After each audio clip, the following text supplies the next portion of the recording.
আসসালামু আলাইকুম। আমন্ত্রণ বাংলা ভিশন সংবাদে আপনাদের সাথে আছি আমি শফিক রায়হান। শুরুতেই বিআরবি কেবলস সংবাদ শিরোনাম। দেশে করোনায় 4 মাসে সর্বনিম্ন 21 মৃত্যু, বিমানবন্দরে টেস্ট শুরু। মঙ্গলবার প্রধানমন্ত্রীর জন্মদিনে দেয়া হবে 80 লাখ টিকা।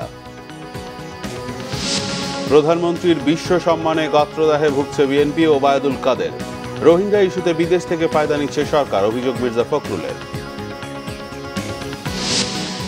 অনলাইনে গরু কিনে প্রতারিত বাণিজ্য মন্ত্রী।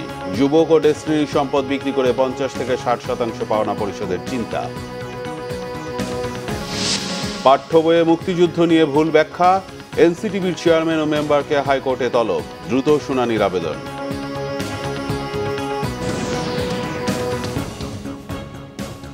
দেখছিলেন বিআরবি কেবলস সংবাদ শিরোনাম, এবার বিস্তারিত। দেশে করোনায় মৃত্যু ও শনাক্তের সংখ্যা উল্লেখযোগ্য হারে কমেছে। গেল 4 মাসের মধ্যে সর্বনিম্ন 21 জনের মৃত্যু হয়েছে রবিবার। এ নিয়ে মোট 27,414 জন মারা গেছে ভাইরাসটিতে। এর আগে গেল 26শে মে 17 জনের প্রাণহানির কথা জানিয়েছিল স্বাস্থ্য অধিদপ্তর। 22,221টি নমুনা পরীক্ষায় নতুন শনাক্ত 980 জন।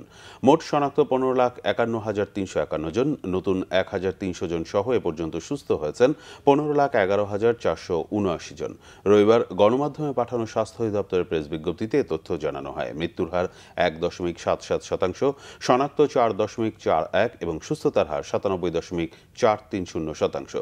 ঢাকা বিভাগে 10, চট্টগ্রামে মারা গেছেন 4 জন আর রাজশাহী বিভাগে 2 জন মারা গেছেন। মারা যাওয়া 21 জনের মধ্যে সরকারি হাসপাতালে 17 আর বেসরকারি হাসপাতালে মারা গেছেন 4 জন। বিদেশগামীদের দ্রুততম সময়ে করোনা পরীক্ষার জন্য হযরত শাহজালাল আন্তর্জাতিক বিমানবন্দরে আরটি-পিসিআর ল্যাবরেটরির পরীক্ষামূলক কার্যক্রম শুরু হয়েছে। বিমান প্রতিমন্ত্রী জানিয়েছেন, দুদিনের মধ্যেই ল্যাবটির সেবা পুরোদমে পাওয়া যাবে। এদিকে বেবিচক চেয়ারম্যান জানান, এয়ারলাইন্সগুলোকে কার্যক্রম সম্পর্কে অবহিত করা হয়েছে। আশা করা যায় আমিরাতগামী প্রবাসীদের সংকট দ্রুতই কেটে যাবে। করোনা পরীক্ষা কবে শুরু হবে তা জানতে রবিবার বিমানবন্দরে ভিড় করেন আমিরাত প্রবাসী শ্রমিকরা। তারা অনেকেই জানান, সময় মতো যেতে না পারায় কারো কারো ভিসার মেয়াদ শেষ হয়ে গেছে। বিমানবন্দরে সীমিত কিছু কার্যক্রম শুরু হলেও তা প্রবাসী কর্মীদের চাহিদার তুলনায় যথেষ্ট নয়। 2 দিন হয়েছে মেশিন বসাই দিছে। তো এয়ারলাইন্স এখন তো এটা জরুরি ভিত্তিতে এটা করা দরকার, যে এয়ারলাইন ঘোষণা দেওয়া দরকার, ওকে দুবাই যাতে আপনারা যাইতে পারবেন। এখন পর্যন্ত আমরা এই কোনো ঘোষণাই পাইতেছি না। আমার গত মাসে 10 তারিখে ফ্লাইট ছিল, সেটা ক্যান্সেল করে আমি অপেক্ষায় ছিলাম কবে চালু হবে। ওই আদেশ পাওয়ার, ওই নোটিশ পাওয়ার পরে আমি পুনরায় টিকিট নেই আজকের জন্য। আজকে সন্ধ্যা 7:30 ফ্লাই এমিরেটস আমার ফ্লাইট, কিন্তু এখন আমি শিওর না যেতে পারবো কিনা।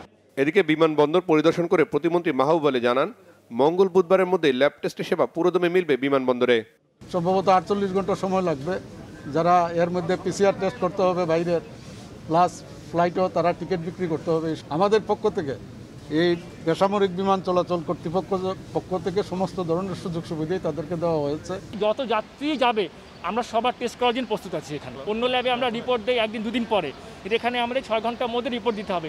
এই ক্ষেত্রে একই ধরনের ল্যাব একই ধরনের চাহিদা প্রদান করেছে, কিন্তু আমরা চেষ্টা করছি সকল ল্যাবকে সমন্বিত হবে একটা সিঙ্গেল খরচের মধ্যে বা সিঙ্গেল পেমেন্টের মধ্যে আনতে।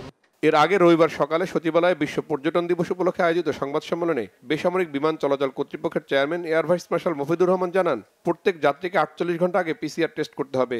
বিষয়টি এয়ারলাইন্সগুলোকে অবহিত করা হয়েছে। প্রত্যেকের যাত্রীকে 48 ঘন্টা পূর্বে তাদের পিসিআর টেস্ট করতে হবে। এই পিসিআর টেস্টটা করার জন্য আমাকে অ্যাটলিস্ট 2টা দিন সময় দিতে হবে এয়ারলাইন্সগুলোকে, যাত্রীদের জন্য। তারা এটা যদি হয়ে যায়, আশা করছি 2-3 দিনের ভিতরেই মানে পুরোপুরিভাবে যাত্রা শুরু হয়ে যাবে। তবে ইতিমধ্যে কিন্তু অলরেডি যাত্রা হয়েছে। বিমানবন্দরে পরীক্ষামূলকভাবে রবিবার 96 জনের নমুনা পরীক্ষা করা হয়েছে। রিশান নাসরুল্লাহ, বাংলা ভিশন, ঢাকা। স্বাস্থ্যমন্ত্রী জাহিদ মালিক জানিয়েছেন, আগামী 28 সেপ্টেম্বর প্রধানমন্ত্রীর জন্মদিনে 80 লাখ মানুষকে ভ্যাকসিন দেওয়ার লক্ষ্য নির্ধারণ করা হয়েছে। নতুন এই ক্যাম্পেইন বাস্তবায়নে সারা দেশে 6,000 কেন্দ্রে 80,000 স্বাস্থ্যকর্মী ও স্বেচ্ছাসেবী অংশ নিচ্ছেন। দুপুরে স্বাস্থ্য অধিদপ্তরের এক ভার্চুয়াল ব্রিফিংয়ে তিনি এসব কথা বলেন। স্বাস্থ্যমন্ত্রী জানান, এবারের ক্যাম্পেইনে বয়স্ক শিক্ষার্থী এবং রেজিস্ট্রেশন করেছেন কিন্তু ভ্যাকসিন পাননি এমন লোকদের অগ্রাধিকার দেওয়া হবে। যারা সব সময় ভ্যাকসিন নিতে আসতে পারে না এবং বয়স্ক যারা, তাদের দেওয়ার উদ্দেশ্য নিয়ে আমরা 28 তারিখে ক্যাম্পেইন করছি। আমাদের লক্ষ্য 28 তারিখে প্রায় 80 লক্ষ ভ্যাকসিন দেওয়া, যেহেতু আমাদের মাননীয় প্রধানমন্ত্রীর জন্মদিনও 28 তারিখে। তো সেই জন্য এই ক্যাম্পেইনটি আমরা শুরু করছি 28 তারিখে। বুস্টার ডোজের বিষয় এখনো WHO কিন্তু অনুমোদন দেয় না। যদি কিনা সেই ধরনের পরিস্থিতি অ্যারাইজ করে যেখানে সৌদি আরবিয়া যেতে বুস্টার ডোজ লাগবে, সেক্ষেত্রে অবশ্যই আমরা এটা বিবেচনা করব। আওয়ামী লীগ সাধারণ সম্পাদক ওবায়দুল কাদের বলেছেন, আবারও জ্বালাও পোড়াও করার পায়তারা করছে বিএনপি। দেশে বিশৃঙ্খলা ও সহিংসতা হলে জনগণকে সাথে নিয়ে দাঁত ভাঙা জবাব দেওয়া হবে বলে হুঁশিয়ারি দেন তিনি। প্রধানমন্ত্রী জাতিসংঘ সফরে দেশের সম্মান বেড়েছে বলেও মন্তব্য তার। প্রধানমন্ত্রী শেখ হাসিনার জন্মদিন উপলক্ষে 23 বঙ্গবন্ধু অ্যাভিনিউতে আলোচনা সভার আয়োজন করে দলের ত্রাণ ও সমাজ কল্যাণ উপকমিটি। দলের কেন্দ্রীয় নেতারা বলেন, যত ষড়যন্ত্রই হোক, পেছনের দরজা দিয়ে ক্ষমতায় যাওয়ার বিএনপির স্বপ্ন পূরণ হবে না। প্রধানমন্ত্রীর নেতৃত্বে দেশের উন্নয়নে বিএনপির গাত্রদাহ হচ্ছে। দেশের উন্নয়নকে প্রশ্নবিদ্ধ করতে দলটি নানা অপপ্রচার চালাচ্ছে বলে অভিযোগ তাদের। শেখ হাসিনার নেতৃত্বে এই উন্নয়ন অগ্রগতি এটা তারা সহ্য করতে পারে না। বাংলাদেশের উন্নয়ন অগ্রগতি তাদের কাছে গাত্রদাহ করে, আর গাত্রদাহ করে বলেই তারা বিভিন্ন সময় জননেত্রী শেখ হাসিনার উন্নয়ন কর্মকাণ্ডকে প্রশ্নবিদ্ধ করার জন্য নানা ধরনের মিথ্যাচার করে, মিথ্যা তথ্য দিয়ে জাতিকে বিভ্রান্ত করার চেষ্টা করছে। এই বাংলাদেশের অগ্রযাত্রাকে কেউ রোধ করবে, এটা আমরা আওয়ামী লীগের একজনের যা বেঁচে থাকতে এটা হতে দেওয়া যাবে না। আওয়ামী লীগ সাধারণ সম্পাদক ওবায়দুল কাদের বলেন, জাতিসংঘে প্রধানমন্ত্রী শেখ হাসিনার ভূমিকা, সাহসিকতা ও দূরদর্শিতা বাংলাদেশকে আরো এক ধাপ উঁচুতে নিয়ে গেছে। অন্যদিকে রাজনীতিতে আরো এক ধাপ পিছিয়ে গেছে বিএনপি। আজকে সিরিজ বৈঠক করছে, সিরিজ বৈঠক তো নয়, ষড়যন্ত্র বৈঠক। আবারও জ্বালাও পোড়াও করার ইচ্ছে বোধহয় আপনাদের আছে। সেই দুরভিসন্ধি নিয়ে এগিয়ে যাচ্ছেন। একটা কথা মনে রাখবেন, এবার যদি কোনো প্রকার সহিংসতার আশ্রয় আপনারা দেন, দেশে যদি বিশৃঙ্খলা সৃষ্টি করেন, তাহলে জনগণকে সঙ্গে দিয়ে আমরা তার দাঁত ভাঙা জবাব দিতে প্রস্তুত। অশুভ চক্রের ষড়যন্ত্রের বিরুদ্ধে সজাগ থাকার আহ্বানও জানান ওবায়দুল কাদের। তাইমুর রশিদ, বাংলা ভিশন, ঢাকা। বিএনপি মহাসচিব মির্জা ফখরুল ইসলাম আলমগীর বলেছেন, প্রধানমন্ত্রী জাতিসংঘে যে ভাষণ দিয়েছেন তাতে ইতিবাচক কিছু নেই। গণতন্ত্র, মানুষের অধিকার কবে ফিরিয়ে দেবেন সে সম্পর্কে তিনি কিছুই বলেননি। রোহিঙ্গা ইস্যু জিইয়ে রেখে সরকার পশ্চিমা বিশ্ব থেকে ফায়দা নিতে চায়। জাতীয়তাবাদী কৃষক দলের নতুন কমিটির নেতাদের নিয়ে বিএনপির প্রতিষ্ঠাতা সাবেক রাষ্ট্রপতি জিয়াউর রহমানের মাজারে ফুলেল শ্রদ্ধা জানান দলের মহাসচিব মির্জা ফখরুল ইসলাম আলমগীর। এ সময় জিয়াউর রহমানের রুহের মাগফিরাত কামনায় মোনাজাত করা হয়। পরে সাংবাদিকদের বিএনপির মহাসচিব বলেন, আন্দোলন ও গণ অভ্যুত্থানের মধ্য দিয়ে সরকারকে সরাতে কৃষক দলের নেতাকর্মীদের দ্রুত জনগণের মাঝে ছড়িয়ে পড়তে হবে। জাতিসংঘে প্রধানমন্ত্রীর ভাষণ নিয়েও কথা বলেন তিনি। তার গোটা বক্তৃতার মধ্যে দেশে যে গণতন্ত্র নেই, দেশে যে মানুষের অধিকারগুলো হরণ করা হয়েছে, দেশে যে নির্বাচন কমিশনকে সম্পূর্ণ ধ্বংস করে দেওয়া হয়েছে এবং একটা গণতান্ত্রিক রাষ্ট্র গঠনের জন্য যে সমস্ত উপাদান দরকার তার প্রত্যেকটিকে ধ্বংস করে দিয়ে এখানে একটি ফ্যাসিবাদ একটা রাষ্ট্র এখানে প্রতিষ্ঠা করা হয়েছে, সেই সম্পর্কে কিন্তু এটাকে কীভাবে তিনি অতি দ্রুত সত্যিকার অর্থে গণতান্ত্রিক রাষ্ট্রে পরিণত করবেন এবং নির্বাচনী ব্যবস্থাকে গণতান্ত্রিক ব্যবস্থায় পরিণত করবেন, সেই সম্পর্কে কিন্তু সেখানে তিনি কোনো কিছু উল্লেখ করেননি। প্রধানমন্ত্রী তার বক্তব্যে বেগম খালেদা জিয়াকে নিয়ে মিথ্যাচার করেছেন অভিযোগ করে এর তীব্র নিন্দা ও প্রতিবাদ জানান মির্জা ফখরুল। সরকার রোহিঙ্গা ইস্যু নিয়ে কোনো ইতিবাচক ভূমিকা রাখতে পারছে না বলে মন্তব্য করেন তিনি। এমনকি রোহিঙ্গাদের যে সমস্যা, সেই সমস্যারও তিনি কোনো সমাধান নিয়ে আসতে পারেননি। রোহিঙ্গা ইস্যুকে নিয়ে এখন পর্যন্ত প্রধানমন্ত্রী বলুন বা সরকার বলুন, তারা কোনো ইতিবাচক ভূমিকা পালন করেনি। যারা স্টেক হোল্ডার্স আছে এই দেশগুলো, যেমন চীন, আপনার ভারত, তাদের কাছে তারা এখন পর্যন্ত দিতে পারেনি এবং এই সমস্যার সমাধানের কোনো পথ তারা বের করতে পারে। এই ইস্যুটা জিয়ে রেখে তারা একটা আন্তর্জাতিক যে সুবিধা, সেই সুবিধাগুলো গ্রহণ করার চেষ্টা করতে চায় পশ্চিমা বিশ্বের। নিরপেক্ষ সরকারের অধীনে নির্বাচন দেওয়ার দাবি জানান বিএনপির মহাসচিব। জাহাঙ্গীর আকন্দ, বাংলা ভিশন, ঢাকা। খোদ ই কমার্স সাইটে অর্ডার দিয়ে প্রতারিত হয়েছেন বাণিজ্যমন্ত্রী টিপু মুনশি। ইকোনমিক রিপোর্টার্স ফোরামের কর্মশালায় তিনি কথা বলেন। মন্ত্রী বলেন, যুবক ও ডেস্টিনি সম্পদ বিক্রি করে 50 থেকে 60% পাওনা পরিশোধ করা সম্ভব। এই ক্ষেত্রে আইন মন্ত্রণালয়ের সহযোগিতা দরকার বলেও মনে করেন তিনি। আমরা যুবকের কথা শুনেছি, আমরা ডেস্টিনির কথা শুনেছি, তারা এইভাবে করেছে। তাদের যে সম্পদ রয়েছে প্রপারলি বিক্রি করে দেওয়া যায়, তাহলে অন্তত আমার ধারণা যে 50 থেকে 60% মানুষকে কিন্তু যারা ক্ষতিগ্রস্ত তাদেরকে দেওয়া যাবে। কোরবানির গরু এই ডিজিটালি বিক্রির কথা হলো, সেই অনুষ্ঠানে, উদ্বোধনী অনুষ্ঠানে আমি নিজেও ছিলাম। একটা গরু কিনলাম 1 লক্ষ টাকা, তারপর বসে আছি কবে গরু আমাকে ডেলিভারি দেবে, কবে কি করবো, এই সব চিন্তার মধ্যে আছে। 6-7 দিন পর বলো কি সেই গরু আর নাই, বলে কী হলো সেটা, বলে সেই গরু আরেকজন নিয়ে চলে গেছে। আমি মন্ত্রী, আমারই যদি গরু না থাকে তাহলে আর কি। তারপরে বললো 2-3 দিন পর নাসার চিন্তা করে আপনাকে একটা গরু, তারপরে আরেকটা গরু দেখালো, আমাকে ছবি দিয়ে পাঠালো যে এই একটা গরু আপনার জন্য আছে। আচ্ছা কী করা যাবে, আমি তো তাদের হাতে বন্দি, মানে এখন দিলে একটা হয় আর কি। তারপরে যাই হোক সে বলে এই গরু আপনার জন্য, আচ্ছা ঠিক আছে গরু। তার 2-3 দিন পর, তখন কোরবানি আরও বাকি আছে, বললো যে এই গরু আপনার 1 লাখ টাকা না 87,000 টাকা দাম। তখন ভালো, আমার তো 13,000 টাকা না টাকা বেঁচেই গেল। তারপর বললো যে এই 13,000 টাকা মধ্যে আপনাকে একটা খাসি দেবো। সব কিন্তু তারাই বলছে, আর আমি শুনেই যাচ্ছি।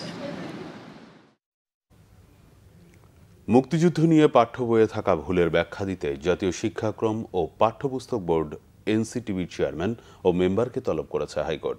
আগামী 10 নভেম্বর তাদের সশরীরে হাজির হতে বলা হয়েছে। এক রিট আবেদনের শুনানি শেষে রবিবার বিচারপতি এম ইনায়েতুর রহিম ও বিচারপতি মোহাম্মদ মোস্তাফিজুর রহমান এ আদেশ দেন। পাঠ্যপুস্তকে মুক্তিযুদ্ধের ইতিহাস ও বঙ্গবন্ধুকে নিয়ে অসংখ্য অসত্য তথ্য রয়েছে এবং এগুলো সংশোধন করতে এনসিটিবিকে চিঠি দিয়েছিলেন এক অভিভাবক। সেখান থেকে ইতিবাচক সাড়া না পেয়ে শেষ পর্যন্ত হাইকোর্টের দ্বারস্থ হন ওই অভিভাবক। রিটকারীর আইনজীবী বলেন, তারা চান দ্রুত এ রিটের শুনানি হোক, কারণ নতুন শিক্ষাবর্ষে এসব ভুল সংশোধন না হলে আবারও শিক্ষার্থীদের হাতে সেই বই যাবে। ছাত্রছাত্রীরা পড়ে আসছে, এগুলোর মধ্যে প্রচুর ভুল। গত 6 সেপ্টেম্বর এই রিট পিটিশনটা দায়ের করি জনস্বার্থে। এটা নিয়ে কোর্ট সন্দেহ প্রকাশ করেছে যে আসলে কে বা কারা এখানে সুকৌশলে কোনো ক্ষতি করার চেষ্টা বা ইতিহাস বিকৃতির চেষ্টা করা হচ্ছে কিনা। রাষ্ট্রপক্ষের আইনজীবী জানান, আদালত বলেছেন মুক্তিযুদ্ধের পক্ষের শক্তি ক্ষমতায় থাকাকালে পাঠ্য বইয়ে মুক্তিযুদ্ধ এবং জাতির জনক বঙ্গবন্ধু শেখ মুজিবুর রহমানকে নিয়ে এত ভুল দুর্ভাগ্যজনক। বঙ্গবন্ধুকে বাংলাদেশে প্রজাতন্ত্রের রাষ্ট্রপতি না উল্লেখ করা হয়েছে মুজিবনগর সরকারের রাষ্ট্রপতি, যা ঠিক নয়। স্বাধীনতার ঘোষণায় উল্লেখ স্পষ্ট আছে উনি প্রজাতন্ত্রের রাষ্ট্রপতি থাকবেন, এটা সংবিধানের একটা অংশ, অতএব এটা সংবিধান পরিপন্থীও বটে। আমার তো অবস্থায় মহামান্য আদালত রুল ইস্যু করেছেন এবং শিক্ষাক্রম পাঠ্যপুস্তক বোর্ডের চেয়ারম্যান এবং সদস্য 2 এবং 3 নং বিবাদীকে আগামী 10 নভেম্বর তারিখে সরাসরি উপস্থিত হয়ে লিখিত ব্যাখ্যা দিতে নির্দেশ দান করেছে। 6ষ্ঠ থেকে দ্বাদশ শ্রেণী পর্যন্ত পাঠ্য বইয়ে দায়সারা ও দায়িত্বহীন এমন প্রকাশনা কেন অবৈধ হবে না তা জানতেও রুল দিয়েছেন আদালত। গেলমান শফি, বাংলা ভিশন, ঢাকা। 10 দফা দাবি মেনে নেয় সোমবার থেকে ঢাকা ধর্মঘট প্রত্যাহার করেছে truck, covered van, tank lorry মালিক শ্রমিক পরিষদ। রবিবার রাতে স্বরাষ্ট্রমন্ত্রীর সাথে মালিক শ্রমিকদের বৈঠকের পর এমন সিদ্ধান্ত আসে। এ সময় স্বরাষ্ট্রমন্ত্রী জানান, একটি নির্দিষ্ট জায়গা থেকে সার্ভিস চার্জ নেওয়ার ব্যবস্থা করা হবে। পথে পথে চাঁদাবাজি বন্ধ করার আশ্বাসও দেন মন্ত্রী। এর আগে ট্রাক চালক লিটন ও আবু তালেব প্রামাণিক সহ সকল হত্যার সুষ্ঠু বিচার, চালকদের বিরুদ্ধে সকল হত্যা মামলা প্রত্যাহার, ড্রাইভিং লাইসেন্স জটিলতা নিরসন এবং ট্রাক মালিকদের বর্ধিত আয়কর প্রত্যাহার সহ 10 দফা দাবিতে ধর্মঘটের ডাক দিয়েছিল বাংলাদেশ ট্রাক, কাভার্ড ভ্যান মালিক শ্রমিক সমন্বয় পরিষদ। 1.5 বছর পর খুলে দেওয়া হলো ঢাকা বিশ্ববিদ্যালয়ের কেন্দ্রীয় গ্রন্থাগার ও সব বিভাগের সেমিনার হল। ক্যাম্পাসে এবং লাইব্রেরিতে আসতে পেরে উচ্ছ্বসিত স্নাতক 4র্থ বর্ষ ও স্নাতকোত্তরের ছাত্রছাত্রীরা। এখন অপেক্ষা তাদের সময় মতো আবাসিক হল খুলে দেওয়ার। সবাই টিকার আওতায় এলে পুরো বিশ্ববিদ্যালয় খুলে দেওয়া হবে বলে জানান উপাচার্য। দীর্ঘদিন পর বন্ধুদের পেয়ে আবেগে আপ্লুত শিক্ষার্থীরা।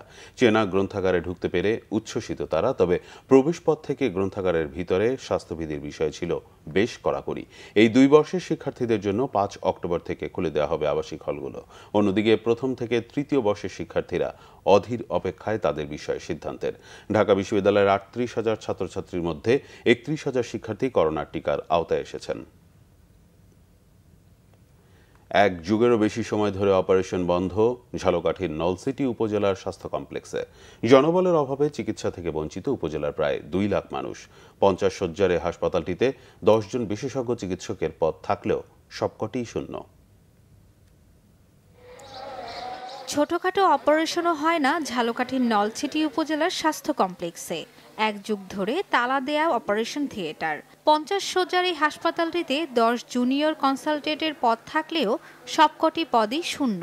কাগজে কলমে একজন ইএনটি এর কনসালটেন্ট থাকলেও 2017 সাল থেকে তিনিও বরিশাল শেরেবাংলা মেডিকেল কলেজে কর্মরত। এছাড়া চিকিৎসক ও কর্মচারীর বেশিরভাগ পদই শূন্য। জনবল সংকটে ধুঁকছে হাসপাতালটি। চরম দুর্ভোগে রোগী ও স্বজনরা। ওটির সকল সরঞ্জাম থাকা সত্ত্বেও শুধুমাত্র অ্যানেস্থেশিয়া এবং গাইনি বা সার্জারি কনসালটেন্টের অভাবে এখানে সকল প্রকার অপারেশনের থেকে আমাদের রোগীরা বঞ্চিত হচ্ছে। সিজার করতে হয় যে রোগী, তাদেরকে আমরা চিকিৎসা সেবাটা এখানে দিতে পারি না, সেক্ষেত্রে আমাদেরকে রেফার করে দিতে হয়। 10টি পদ খালি আছে কিন্তু কোনো আমাদের এখানে নিয়োগ দেওয়া হয় না। এটা নলসিটি এলাকার এই আমি মনে করি একদিক থেকে চরমভাবে স্বাস্থ্যসেবা থেকে অবহেলিত হচ্ছে। আমরা যদি বরিশালে যাই আমাদের ভোগান্তি হয় এবং আমাদের অর্থের সমস্যা হয়। একা একজন টেকনিশিয়ান আছে, সে খুব এত প্রচণ্ড ভিড় কিন্তু উনি সামাল দিতে পারতেছে না।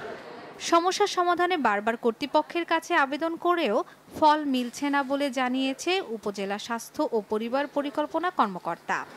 যে পোস্টগুলো ফাঁকা রয়েছে কনসালটেন্টদের পোস্ট এবং চতুর্থ শ্রেণীর কর্মচারীদের পোস্ট, সবগুলো যাতে পূরণ করা যায় সেদিকে সহৃদয় দৃষ্টি দেওয়ার জন্য। সাধারণ মানুষের চিকিৎসা সেবা নিশ্চিতে দ্রুত কার্যকর পদক্ষেপ চায় নলছিটিবাসী। Bangla vision news desk. সংবাদ শেষ করব বিআরবি কেবল শিরোনামগুলো আরেকবার জানিয়ে। দেশে করোনায় 4 মাসে সর্বনিম্ন 21 মৃত্যু। বিমানবন্দরে টেস্ট শুরু। মঙ্গলবার প্রধানমন্ত্রীর জন্মদিনে দেয়া হবে 80 লাখ টিকা।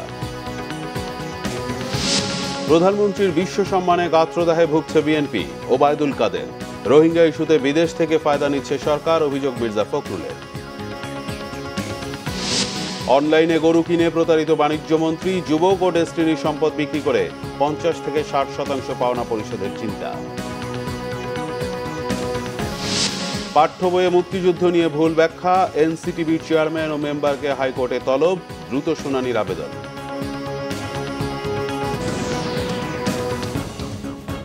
এই ছিল এখনকার মতো। পরের সংবাদ সকাল 10টায়, এর আগে 9টায় রয়েছে নিউজ টপ 10। এছাড়া বাংলা ভিশন সংবাদ ও সংবাদ সংশ্লিষ্ট অনুষ্ঠান দেখতে ভিজিট করুন www.bvnews24.com ও facebook.com/banglavisionnews এবং সাবস্ক্রাইব করুন youtube.com/banglavisionnews। ধন্যবাদ।